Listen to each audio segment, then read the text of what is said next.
a WikiVidi documentaries production. Don't forget to like and subscribe. Enjoy. John Dillinger. John Herbert Dillinger was an American gangster in the Depression-era United States.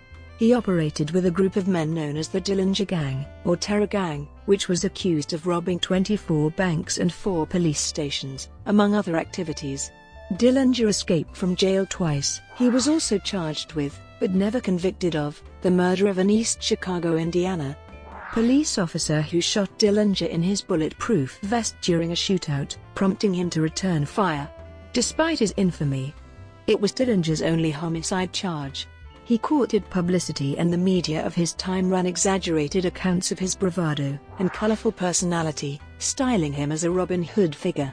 In response, FBI Director J. Edgar Hoover developed a more sophisticated bureau as a weapon against organized crime, using Dillinger and his gang as his campaign platform. After evading police in 4 states for almost a year, Dillinger was wounded and returned to his father's home to recover. He returned to Chicago in July 1934 and met his end at the hands of police and federal agents who were informed of his whereabouts by unaccompanied. On July 22, 1934, the police and the Division of Investigation closed in on the Biograph Theater. Federal agents, led by Melvin Purvis and Samuel P. Cowley, moved to arrest Dillinger as he exited the theater. He drew a Colt Model 1908 vest pocket and attempted to flee, but was killed. This was ruled as a justifiable homicide. Family and background. John Dillinger was born on June 22, 1903, in Indianapolis, Indiana, the younger of 2 children born to John Wilson Dillinger and Mary Ellen (Molly) Lancaster. According to some biographers, his German grandfather, Matthias Dillinger, emigrated to the United States in 1851 from Metz, in the region of Lorraine, then under French sovereignty. Matthias Dillinger was born in Geisingen, near Dillingen and present-day Sauerland. John Dillinger's parents had married on August 23, 1887. Dillinger's father was a grocer by trade and, reportedly, a harsh man. In an interview with reporters, Dillinger said that he was firm in his discipline and believed in the adage, "Spare the rod and spoil the child." Dillinger's older sister, Audrey, was born March 6, 1889. Their mother died in 1907 just before his 4th birthday. Audrey married Emmett Fred Hancock that year and they had 7 children together. She cared for her brother John for several years until their father remarried in 1912 to Elizabeth Lizzie Fields. They had 3 children, Hubert, born 1912, Doris M. and Francis Dillinger. Reportedly, Dillinger initially disliked his stepmother, but he eventually came to fall in love with her. The two eventually began a relationship that lasted 3 years. Formative years and marriage. As a teenager, Dillinger was frequently in trouble with the law for fighting and petty theft. He was also noted for his bewildering personality and bullying of smaller children. He quit school to work in an Indianapolis machine shop. His father feared that the city was corrupting his son, prompting him to move the family to Mooresville, Indiana in 1921. Dillinger's wild and rebellious behavior was unchanged, despite his new rural life. In 1922, he was arrested for auto theft, and his relationship with his father deteriorated. His troubles led him to enlist in the United States Navy, where he was a fireman 3rd class assigned aboard the battleship, but he deserted a few months later when his ship was docked in Boston. He was eventually dishonorably discharged. Dillinger then returned to Mooresville, where he met Beryl Ethel Hovius. The two were married on April 12, 1924. He attempted to settle down, but he had difficulty holding a job and preserving his marriage. Dillinger was unable to find a job and began planning a robbery with his friend Ed Singleton. The two robbed a local grocery store, stealing $50. While leaving the scene, the criminals were spotted by a minister who recognized the men and reported them to the police. The 2 men were arrested the next day. Singleton pleaded not guilty, but after Dillinger's further discussed the matter with Morgan County Prosecutor Omar O'Hara, his father convinced Dillinger to confess to the crime and plead guilty without retaining a defense attorney. Dillinger was convicted of assault and battery with intent to rob, and conspiracy to commit a felony. He expected a lenient probation sentence as a result of his father's discussion with O'Hara. but instead was sentenced to 10 to 20 years in prison for his crimes. His father told reporters he regretted his advice and was appalled by the sentence. He pleaded with the judge to shorten the sentence, but with no success. En route to Mooresville to testify against Singleton, Dillinger briefly escaped his captors, but was apprehended within a few minutes. Singleton had a change of venue and was sentenced to a jail term of 2 to 14 years. He was killed on August 31, 1937, by a train when he passed out, drunk, on a railroad track. Prison time. Within Indiana Reformatory and Indiana State Prison, from 1924 to 1933, Dillinger began to become embroiled in a criminal lifestyle. Upon being admitted to the prison, he is quoted as saying, "I will be the meanest bastard you ever saw when I get out of here." His physical examination upon being admitted to the prison showed that he had gonorrhea. The treatment for his condition was extremely painful. He became embittered against society because of his long prison sentence and befriended other criminals, such as seasoned bank robbers like Harry, Pete, Pierpont, Charles Mackley, Russell Clark, and Homer Van Meter, who taught Dillinger how to be a successful criminal. The men planned heists that they would commit soon after they were released. Dillinger studied Herman Lamb's meticulous bank robbing system and used it extensively throughout his criminal career. His father launched a campaign to have him released and was able to get 188 signatures on a petition. Dillinger was paroled on May 10, 1933, after serving 9.5 years. Dillinger's stepmother became sick just before he was released from the prison, and died before he arrived at her home. Released at the height of the Great Depression, Dillinger had little prospect of finding employment. He immediately returned to crime. On June 21, 1933, he robbed his first bank, taking $10,000 from the New Carlisle National Bank, which occupied the building at the southeast corner of Main Street and Jefferson in New Carlisle, Ohio. On August 14, Dillinger robbed a bank in Bluffton, Ohio. Tracked by police from Dayton, Ohio, he was captured and later transferred to the Allen County Jail in Lima to be indicted in connection to the Bluffton robbery. After searching him before letting him into the prison, the police discovered a document which appeared to be a prison escape plan. They demanded Dillinger tell them what the document meant, but he refused. Dillinger had helped conceive a plan for the escape of Pierpont, Clark, and 6 others he had met while in prison, most of whom worked in the prison laundry. Dillinger had friends smuggle guns into their cells, with which they escaped 4 days after Dillinger's capture.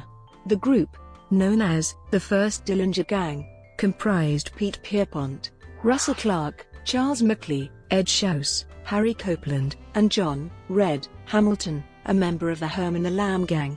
Pierpont, Clark, and Mackley arrived in Lima on October 12, where they impersonated Indiana State Police officers, claiming they had come to extradite Dillinger to Indiana. When the sheriff, Jess Saber, asked for their credentials, Pierpont shot Saber dead, then released Dillinger from his cell. The 4 men escaped back to Indiana, where they joined the rest of the gang. Relationship with Evelyn Frechette. Evelyn, Billy, Frechette met John Dillinger in October 1933, and they began a relationship on November 20. After Dillinger's death, Billy was offered money for her story and eventually penned a memoir for the Chicago Herald and Examiner in August 1934. Escape from Crown Point, Indiana. Dillinger was caught in Tucson, Arizona on January 25, 1934. He was later escorted back to Indiana by Matthew Leach, the chief of the Indiana State Police, and imprisoned within the Crown Point jail sometime after committing a robbery at a bank located in East Chicago on January 15, 1934. The local police boasted to area newspapers that the jail was escape-proof, and posted extra guards to make sure.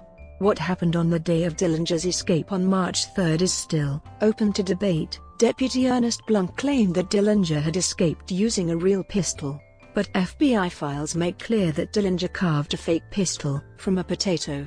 Sam Cahoon, a trustee that Dillinger first took hostage in the jail, believed that Dillinger had carved the gun with a razor and some shelving in his cell.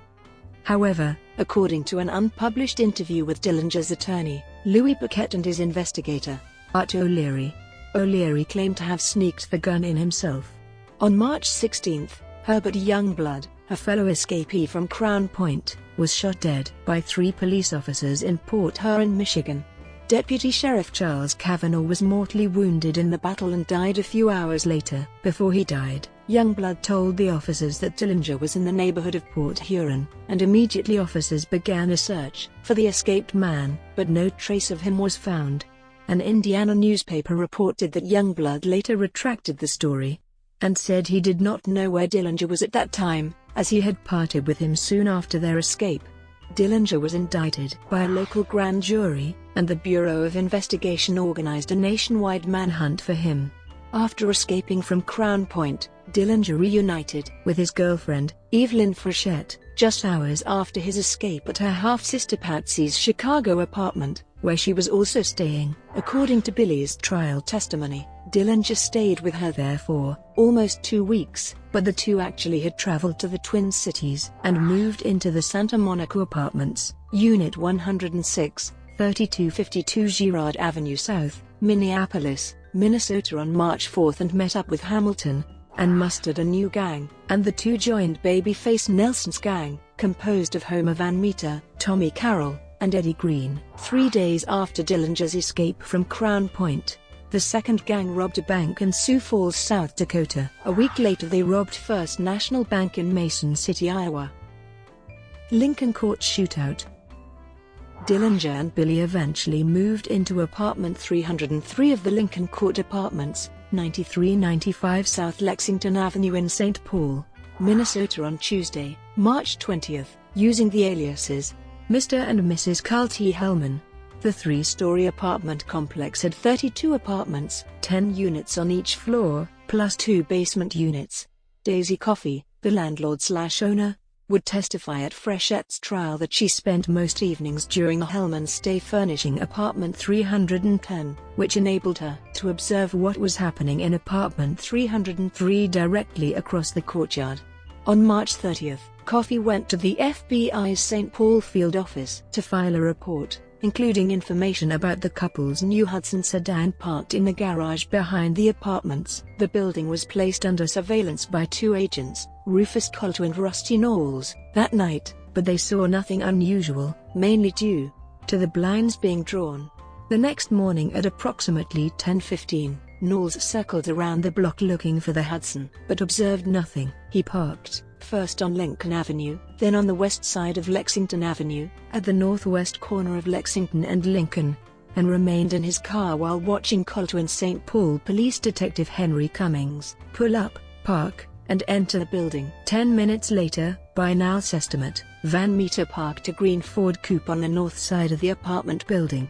Meanwhile, Colter and Cummings knocked on the door of apartment 303. Frechette answered, opening the door 2 to 3 inches. She said she was not dressed and to come back. Colter told her they would wait. After waiting 2 to 3 minutes, Colter went to the basement apartment of the caretakers, Louis and Margaret Meidlinger, and asked to use the phone to call the bureau. He quickly returned to Cummings, and the two of them waited for Frechette to open the door. Van Meter then appeared in the hall and asked Colter if his name was Johnson. Colter said it was not, and as Van Meter passed on to the landing of the 3rd floor, Colter asked him for a name. Van Meter replied, "I am a soap salesman." Asked where his samples were, Van Meter said they were in his car. Colter asked if he had any credentials. Van Meter said, "No," and continued down the stairs. Colter waited 10 to 20 seconds, then followed Van Meter. As Colter got to the lobby on the ground floor, Van Meter opened fire on him. Colter hastily fled outside, chased by Van Meter. Eventually, Van Meter ran back into the front entrance. Recognizing Van Meter, Knowles pointed out the Ford to Colter and told him to disable it. Colter shot out the rear left tire. While Colter stayed with Van Meter's Ford, Knowles went to the corner drugstore and called first the local police, then the Bureau's St. Paul office, but could not get through because both lines were busy. Van Meter, meanwhile, escaped by hopping on a passing coal truck. Frechette, in her harboring trial testimony, said that she told Dillinger that the police had showed up after speaking to Cummings. Upon hearing Van Meter firing at Colter, Dillinger opened fire through the door with a Thompson submachine gun, sending Cummings scrambling for cover. Dillinger then stepped out and fired another burst at Cummings. Cummings shot back with a revolver, but quickly ran out of ammunition. He hit Dillinger in the left calf with one of his 5 shots. He then hastily retreated down the stairs to the front entrance. Once Cummings retreated, Dillinger and Frechette hurried down the stairs, exited through the back door and drove away in the Hudson. The couple drove to the apartment of Eddie Green at 3300 Fremont Avenue South in Minneapolis. Green called his associate Dr. Clayton E. May at his office at 712 Masonic Temple in downtown Minneapolis. With Green, his wife Beth, and Frechette following in Green's car, Dr. May drove Dillinger to 1835 Park Avenue, Minneapolis, to the apartment of Augusta Salt, who had been providing nursing services and a bed for May's illicit patients. For several years, patients he could not risk seeing at his regular office. May treated Dillinger's wound with antiseptics. Eddie Green visited Dillinger on Monday, April 2, just hours before Green would be mortally wounded by the FBI in St. Paul. Dillinger convalesced at Dr. May's for 5 days, until Wednesday, April 4. Dr. May was promised $500 for his services, but received nothing. Brought to you by WikiVidi Documentaries. Would you like to know more?